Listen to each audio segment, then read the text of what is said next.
একটি পা নেই, বেয়ারিংয়ের গাড়ি বানিয়ে তাতে চড়েই বিভিন্ন স্থানে যাতায়াত। ইট ভেঙে সংসার চলে প্রতিবন্ধী আবুল কাশেমের। উনি যতদিন থেকে ওনাকে আমি দেখি, উনি অন্যের সাহায্যের উপরে নির্ভরশীল নয়। জন্মের কয়েক মাসের মধ্যেই অগ্নিকাণ্ডের দুর্ঘটনায় তার ডান পা পুড়ে যায়। এরপর শত চেষ্টায়ও পঙ্গুত্ব থেকে রক্ষা পাননি কাশেম। তবু থেমে নেই তার জীবন যন্ত্র।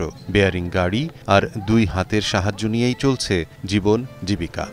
বহু দূরে দূরে আমি এই কাজ বেয়ারিং গাড়ি নিয়ে যাই, কাজ করে খাই, কষ্ট, খুব কষ্ট। আর কি করবো, জ্বালা যন্ত্রণা।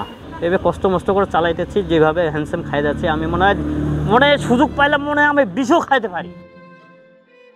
পঙ্গু কাশেমের জীবনযুদ্ধে অন্যতম সঙ্গী তার এই বেয়ারিং গাড়ি। প্রতিদিন সকালে এই গাড়িতে বসেই দুই হাতের সাহায্যে ছুটে বেড়ান এক জায়গা থেকে আরেক জায়গায়। ছুটে চলেন কাজের সন্ধানে। মাঝে মধ্যেই ইট ভাঙার কাজ পান কাশেম। তাতে দিন হাজিরা মেলে 400 থেকে 500 টাকা। বর্তমানে কাশেমের পরিবারে রয়েছে তার স্ত্রী ও 3 সন্তান, যাদের পড়াশোনাও করাচ্ছেন কাশেম।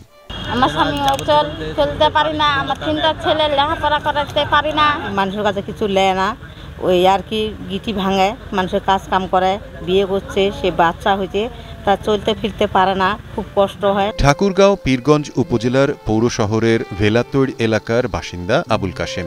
জন্ম 1978 সালে। জন্মের পরপরই ডান পা পুড়ে যায় আগুনে। শত চেষ্টায়ও আর ভালো হতে পারেননি কাশেম। তাই পঙ্গুত্ব নিয়েই বিয়ে, সংসার। নিজেরও স্ত্রীর কথা ভেবে এই বেয়ারিং গাড়ি নিয়েই কাজের সন্ধানে প্রতিদিন বের হন কাশেম। উনি যে কর্ম করে খাচ্ছে, এটা আমাদের জন্য অত্যন্ত গর্ব। সে পারত সাহায্য চাইয়ে খাইতে, কি ভিক্ষা করে খেতে, কিংবা অনেক চুরিচামারির পথে, খারাপ পথে চলে যেত, কিন্তু না, সে কর্ম করে। সে একটা প্রতিবন্ধী হয়ে এরকম হয়ে যদি করে খায়, তাহলে বাকি ভালো ছেলেরা কেন করবে না?